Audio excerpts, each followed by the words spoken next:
గంగాదేవి అక్కడ ప్రత్యక్షమై భీష్ముడి రథానికి సారథిగా మారి రథం నడుపుతూ భీష్ముడిని అక్కడి నుండి తీసుకువెళ్ళిపోయింది. ఆ రోజు రాత్రి అయ్యింది.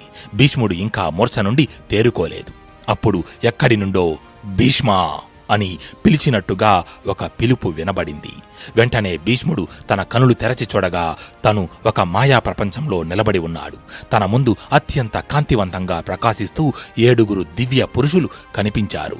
వారు మరెవరో కాదు, 7 వసువులు. వసువులు భీష్ముడి వైపు చూస్తూ, భీష్మా, నువ్వు మేము వేరు కాదు, నువ్వు కూడా మాలో ఒకడివే. ఈ విశ్వంలో పరశురాముణ్ణి జయించగల అస్త్రం ఒక్కటే, అదే మోహనాస్త్రం అని చెప్పి భీష్ముడికి వసువులు మోహనాస్త్ర మంత్రోపదేశం చేసి అక్కడి నుండి మాయమయ్యారు. వెంటనే భీష్ముడు తన కనులు తెరచి చూడగా తన ముందు గంగాదేవి కనిపించింది. తను ఒక ఇంట్లో పడుకొని ఉన్నాడు. వెంటనే భీష్ముడు పైకి లేచి కలలో తనకు వసువులు ప్రసాదించిన